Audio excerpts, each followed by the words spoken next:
Okay, so post-Amarna relations with the Hittites and the Mitanni. So we're looking at Tutankhamun, Horemheb, Seti I, and Ramses for relations with the Hittites. And then we're also looking at Seti and Ramses II in terms of their battles and campaigns and how they imperialize Egypt.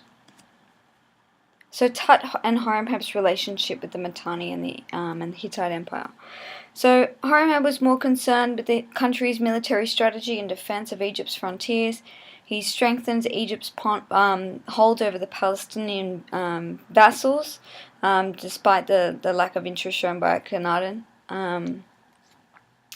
Collected taxes owed from the Palestinian cities. Scenes in his tomb at Memphis show all Asian races bringing tribute, although some of them are not very accurate. The areas of most concern to the Egyptians at this time was Syria. The Hittites had defeated a Mitannian army and assassinated Egypt's ally, King Tushratta, causing the Mitannian kingdom to really crumble. There goes relations with the Mitannians. This created a power vacuum in central Mesopotamia and a serious threat to those states in Syria whose rulers were vassals. Descrozier Noble maintains that although there was a gradual weakening of Egypt's control over her protectorates in Syria during Tut's reign, there's no real evidence of a war. Losses in northern Syria. On the other hand, Aldred and Redford believed that Egypt joined forces with Assyria to prevent Suppilulius from threatening vassals in northern Syria. Made a two-pronged attack on the Hittite-held centers in Syria. The Egyptians besieged the city of Kadesh, and the Assyrians crossed the Euphrates River.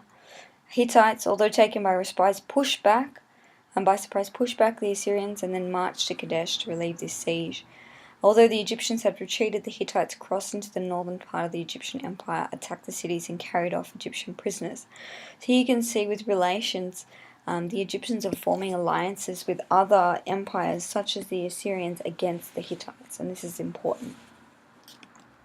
Evidence from Hittite records. There's no real evidence of this setback from the Egyptians. The sources are entirely Hittite. Egyptian military reserves were always depicted in monumental inscriptions as victories for the king. This is no exception. There is a usual head-smiting scene list on a pylon Amenhotep.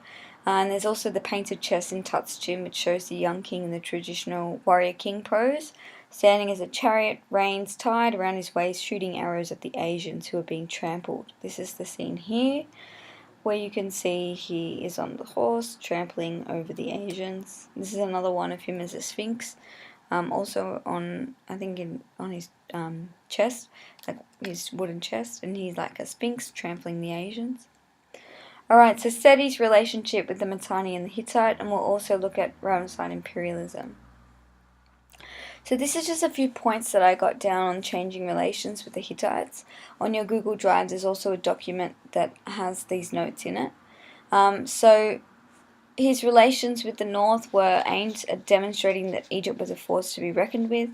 He demonstrated assertive dominance, mounted a number of campaigns, quashed rebellions, mobilized armies quickly, mounted campaigns to regain territory lost, attacked Amrou and Kadesh, demonstrated that Egypt was a force to be reckoned with, upset relations with the Hittite, but also improved a sense of respect that they owed to Egypt by forcing them to subdue where they had to.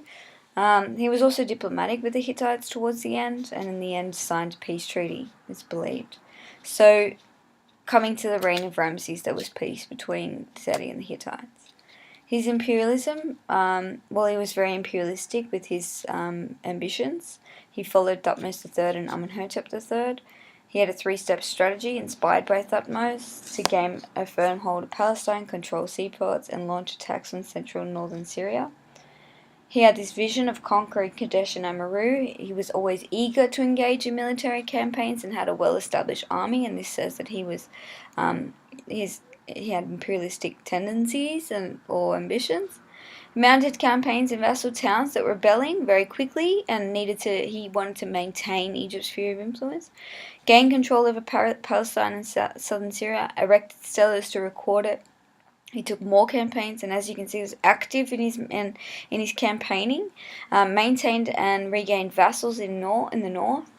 Had a firm hold on Palestine. and said he was the first pharaoh in over 100 years to bring Kadesh under the control of the Egyptians. When he finally had firm control over Palestine, so he finished with the control over those areas, and this showed his imperialistic policies. Alright, so his ambitions were modelled from Thutmose III and Amenhotep III. Kitchen speaks about his overriding aim being to achieve the examples of those pharaohs. His titulary supports that. The name is a cross between what Thutmose had and what Amenhotep had. His ambitions were to restore the areas of Syria, which had been a part of the Egyptian Empire but got lost, and to do the building programs as well as magnificent as Amenhotep III's.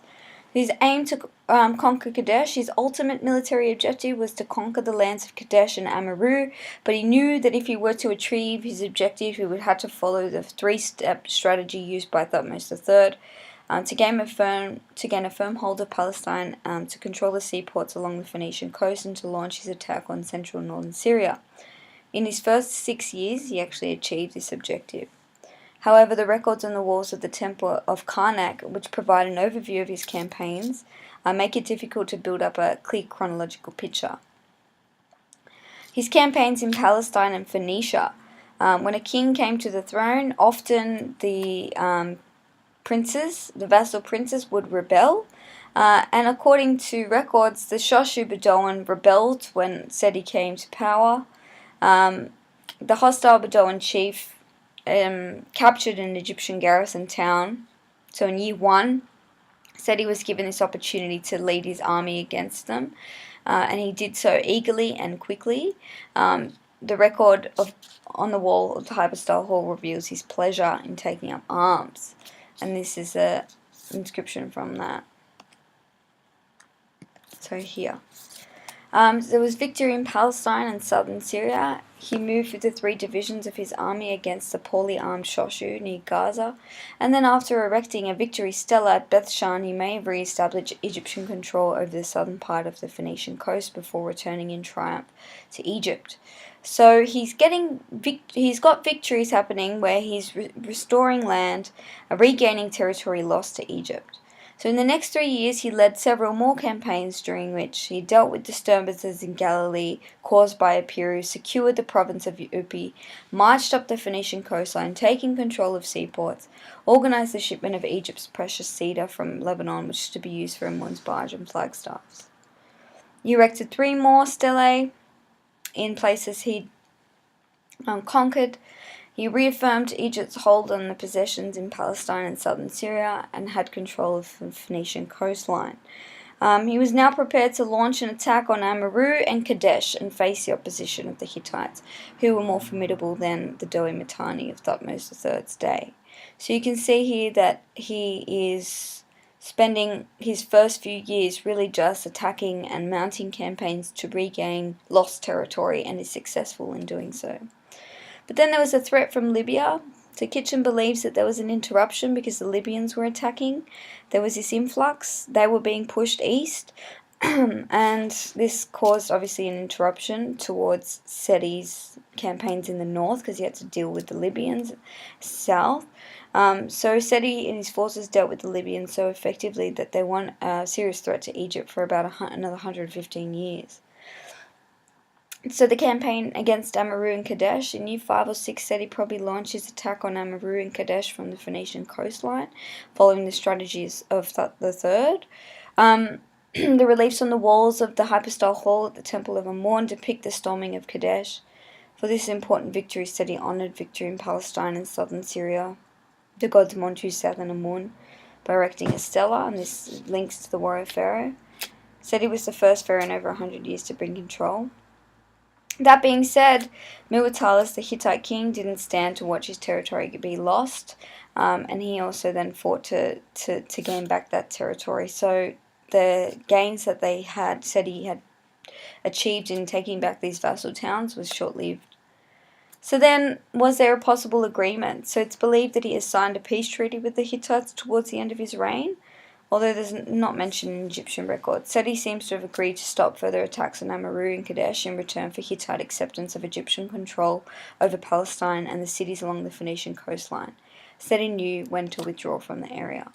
So the results? Well, in 1 to 8, he carried out 5 campaigns, showed his potential, revived the warrior pharaoh image, satisfied his honor, secured Egypt's borders, and for relations, he proved that Egypt was once again a force to be reckoned with by subduing rebellious tribes in cities in Palestine and restoring much of Egypt's former territory along the Phoenician coastline. Okay, so Ramses II and his relationship with the Mitanni and Ramesside imperialism. So Ramses' changing relations, he broke the peace with the Hittites at the start of his reign, and this put a strain in relations. He then tries to recapture vassals and achieve success, however, there's no lasting control. So relations were this tense tug of war. This asserts his dominance. The Hittites, however, it encourages them to further fortify their forces. So there's growing tensions between the Hittites and the Egyptians at this stage. The constant tug of war between the Hittites and the Egyptians continued. Battle of Kadesh was the major battle that defined relations with the Hittites for Ramses' reign. They demonstrated the power of both empires. Conflicts following this battle demonstrated the continuing disputes over territory in their relations. In offensives following the battle, they continued to test the boundaries, and the Hittites led them due to the fact they were busy with their own affairs in some instances. So any successes were short-lived, and any territory that the Egyptians gained, the Hittites regained back as soon as the Egyptians left. So peace in the form of a formal treaty solidified and terminated visible territorial tensions between the Egyptians and the Hittites towards the end of Ramses' reign. So Ramses' imperialism, he broke peace by his father, and because he wanted to expand Egypt's sphere of influence. So that Hittite treaty that Seti had signed, Ramses broke because he wanted to expand. He recaptures parts of southern Palestine. He mounts campaigns, goes further into north, into Syria, into very Hittite-controlled territory to regain previously Egyptian-controlled territories such as Canaan, Galilee, and Dapur. Achieves no lasting control, but is constantly testing the boundaries, actively trying to stretch Egypt's boundaries and sphere of influence. He goes against Seti's treaty by attacking Amurru and making it a vassal state. Militalis then quickly recaptures it back, and there's this tug of war. Battle of Kadesh ends in a stalemate. During the battle, he loses territory in the south. There were further offensive following the Battle of the Kadesh that pushed Ramses further north into the Hittite territory.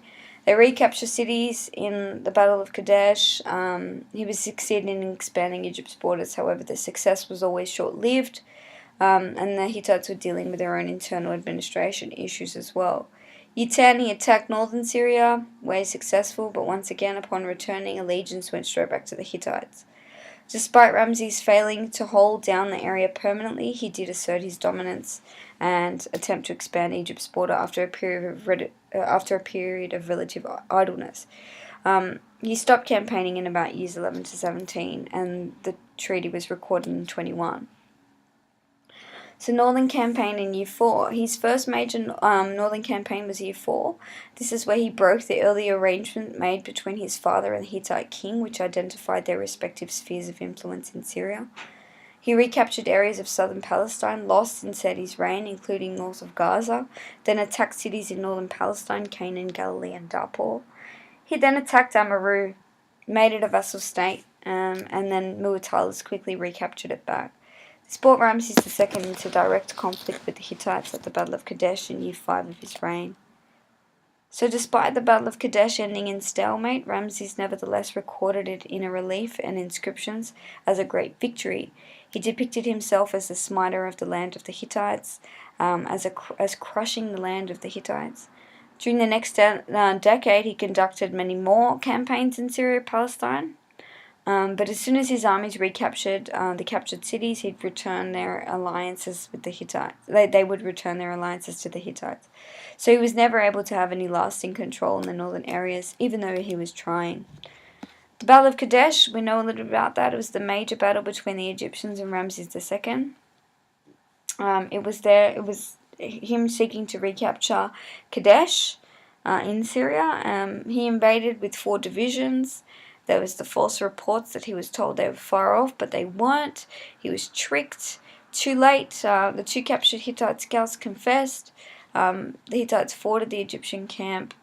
Ramses was saved by his auxiliary force. They pushed the Hittites into the river, but they mauled the Egyptians and retained the battlefield. The next day, after indecisive fighting, Ramses was compelled to withdraw his battered army. Further offensive in Palestine, so that ends in a stalemate. So then there's further offensives in years 7 and 8, so 2 to 3 years after the battle. Ramses successfully subdues Canaan and eastern Palestine and retook the province of Ubi. He then marched north. He bypassed Amurru and Kadesh, moved deep into Hittite-held territory. No king had done that for 120 years. He took Tunip, he took Darpur, he cut off Kadesh and Amurru from the Hittite overlords. It was during this campaign that the king, with the scant regard for his own safety, supposedly led his troops against the enemy without a protective coat of mail. Surprisingly, there was little reaction. So what's believed to have happened is that Muwatallis died, and then there were issues with who was going to ascend the throne. And Muwatallis' brother Hattusil seems to have been something of a threat to the young king, but was not inclined to leave his kingdom. Mursil III delegated his Syrian viceroy, the king Carchemish, to deal with any Egyptian attacks in Syria.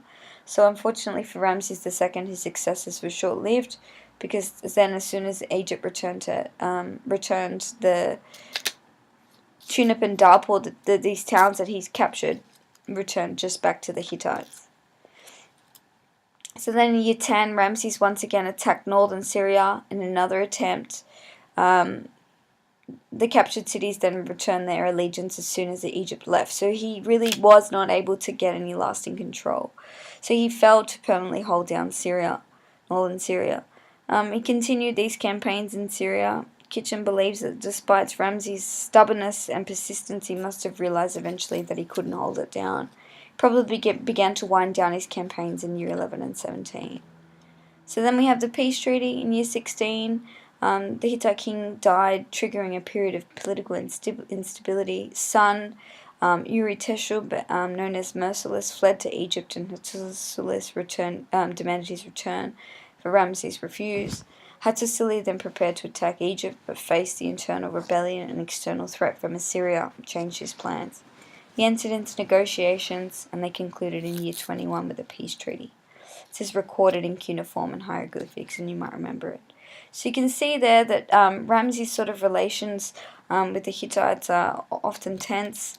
There's constant battles and campaigns that have no real outcome, because he might gain something, but it's lost at the end. The big battle of Kadesh ends in the stalemate, but you can see here, I guess, that Ramses is trying to expand Egypt's borders, whilst maintaining those the tense sort of animosity with the Hittites at this time, ending on a positive note with the Hittite treaty, where peace was set between the Hittites. And you might remember some of the sources where the queens talk to each other, with you, my sister, all goes well, etc. Okay. You've got some questions here to describe the relationship between the Hittites and the Mitanni for each pharaoh, and what they did to solidify relations.